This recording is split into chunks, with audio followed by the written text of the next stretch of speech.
Olá, meus amores! Vamos agora para a nossa aula de geografia da quinta-feira, tá? A nossa aula de geografia será vegetação. Esse assunto se encontra aí na página 65 do livro de geografia de vocês. Coloca aí, tá certo? Vamos lá? No início, o que é vegetação? Bom, vegetação é o conjunto, tá certo? De todas as plantações que existem no nosso Brasil, tá bom? No nosso país. Então, a vegetação, ela é a formação, todas as árvores, todos os tipos de plantas juntos, tá bom? Vegetação. Lembra que te explicou sobre o substantivo coletivo? Então, qual é o coletivo de várias plantas juntas? Vegetação, tá certo? Para que a flora brasileira continue a se desenvolver, a própria natureza se encarrega de produzi-las. Muitas plantas nascem sem precisar ser plantadas pelo homem. Ti, como é que isso acontece? Pela ação do vento, pela ação das chuvas, tá? O solo, ele contém nutrientes. Então, a chuva, o vento, tudo isso faz com que o solo cheio de nutrientes façam essas plantas crescerem, muitas vezes, sem precisar que o homem planta, tá? Por exemplo, quem aqui já observou que quando chove, as plantas crescem mais rápido? Por exemplo, no meu quintal, eu tenho uma plantação. Toda vez que chove, as plantações do meu quintal crescem rapidamente, tá? Muito mais rápido do que se não tivesse chovido, tá bom? Isso quer dizer que é a ação da chuva que interfere nesse crescimento. Então, as plantas que crescem sem a interferência do homem têm aí essa ação própria da natureza, tá? A chuva vem e os nutrientes da terra faz com que as plantas cresçam, certinho? Vamos ver a classificação das vegetações? Vamos ver quais são as vegetações que temos no nosso país. Vamos lá? A primeira delas é a floresta, tá? A floresta tem como característica árvores altas, uma junta da outra, tá? Então, a gente tem aqui a imagem da floresta, tá certo? As árvores da floresta são altas, bastante altas, e são bem juntinhas uma da outra, tá bom? Essa aqui é a floresta amazônica que nós temos, tá certo? E temos o cerrado. Como é o cerrado? Bom, o cerrado, ele se caracteriza por árvores baixas, com galhos bastante retorcidos e plantas rasteiras afastadas uma da outra. Então, observa. Enquanto a floresta tem árvores altas, o cerrado, as árvores são baixas.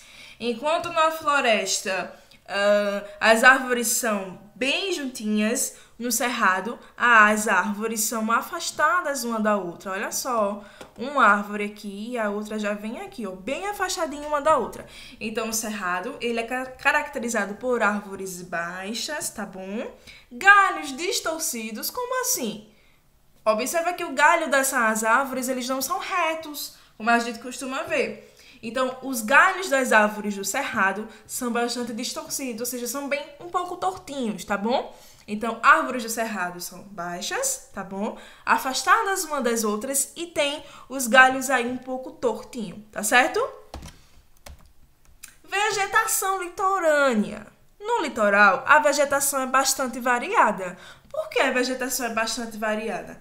Porque nós temos aqui, ó, plantas rasteiras, ou seja, plantas baixas. Nós temos aqui plantas, árvores, que no caso aqui é o coqueiro, bastante altas.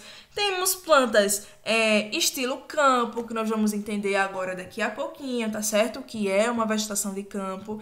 Então, a vegetação litorânea, ela tem essa bastante variada. É como se a vegetação litorânea fosse aí, tá? A junção de todas as vegetações, todas as classificações das vegetações do nosso país, tá bom? Então, vegetação litorânea é uma vegetação bastante variada, tá bom? Nós temos aí vários tipos de plantações, tá certo? Caatinga. O que é a caatinga? Bom, nessa vegetação predomina plantas adaptadas ao clima quente e seco. Então, na vegetação da caatinga, A predominação das plantas são as plantas que se acostumam, tá? Com o ambiente quente e seco, tá certo? Lembra que na nossa última aula de geografia, Tia falou aí sobre o sertão do Nordeste? Exato. Essas plantas da caatinga são justamente do sertão do Nordeste, onde o clima é quente e seco, tá bom? Observa também que as árvores da caatinga, elas quase não possuem folhas e os galhos delas são bastante secos. Justamente porque esse tipo de árvore não precisa, tá certo, de tanta água para se manter viva, tá certo? As árvores dessas outras classificações que a tia falou para vocês, o cerrado, a floresta, eles precisam de muita água para se manter vivo, tá bom? E assim, com muitas folhas em seus galhos, tá certo? Na caatinga, não, é um pouco diferente.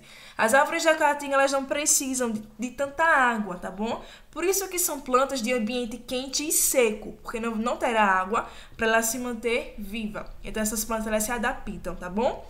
E uma das adaptações dela é justamente não ter aí tantas folhas em seus galhos, tá certo? Temos aqui também o mandacaru, tá? O mandacaru é uma plantação bem típica aí do sertão nordestino, tá certo? É uma plantação que contém muitos espinhos e tem aí sua construção bem grossinha, tá bom? Justamente para adaptação desse clima quente e seco, certo?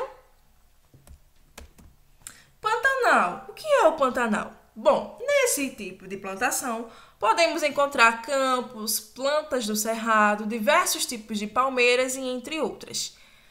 No Pantanal é também um pouco parecido com o litoral. Lembra que tia falou que o litoral aí, ele tem várias diversas vegetações, no Pantanal também. Só que existe uma diferença. No litoral, quando chove muito, não acontece alagações, tá?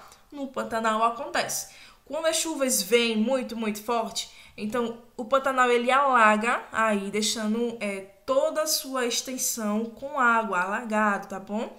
Então, o que acontece? As plantas desse tipo de vegetação precisam aí ser também adaptadas a muita água, tá certo? Ó, existe uma diferença, tá bom?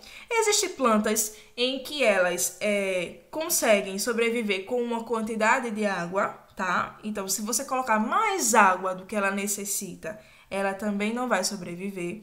Existem plantas que conseguem aí se adaptar ao clima quente e seco, tá?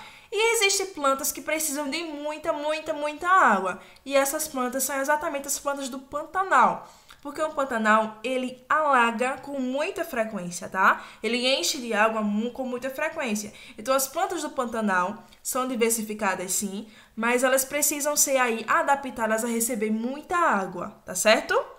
Então, o Pantanal é um local onde se alaga bastante e a gente também pode encontrar vários tipos de vegetações, tá certo? O campo. Como é o campo? Bom, o campo é formado por vegetação rasteira e verdinha. É aquele campo onde a gente consegue olhar toda a sua extensão. Não tem árvores grandes que nos impedem de ver onde ele acaba ou onde ele começa. Então, o campo, a vegetação é rasteira, ou seja, bem baixinha, tá? E bastante verdinha, tá certo? Essa é a característica do campo, é uma das vegetações do nosso país também, tá? E temos aí, por último, o nosso manguezal. O que é um manguezal? Bom, um manguezal é a área onde a água doce se encontra, a água dos rios aí se encontra com a água salgada do mar, tá? Então, a área onde a água doce dos rios se encontra com a água salgada do mar, tá? Então, o manguezal é esse encontro. Lembra que tia falou, quando tia falou sobre a importância dos rios, também em geografia, que as águas dos rios, elas têm sua foz, sua nascente, e quase todos os rios desaguam no mar? Exato. Então, o que acontece? Nesse encontro do rio com o mar, tá? Nessa foz, ou seja, onde ele deságua, nesse momento, nós temos aí um manguezal, tá? Então, o manguezal é nesse exato momento, nesse local onde a água do rio se encontra com a água salgada do mar, tá bom? Água do rio doce com a água salgada do mar, tá? Ok? Bom, pessoal, essa é a nossa vegetação, tá certo? Nós temos aí uma vasta plantação durante toda a extensão do nosso país, tá certo? E eu espero muito que vocês estejam aí entendido bem direitinho o que são cada uma, tá certo? Um beijo, meus amores. Até amanhã, tá? Bons estudos. Respondam as atividades, tá? Uma boa tarde. Tia tá morrendo de saudade. Um cheiro, tá? Beijo.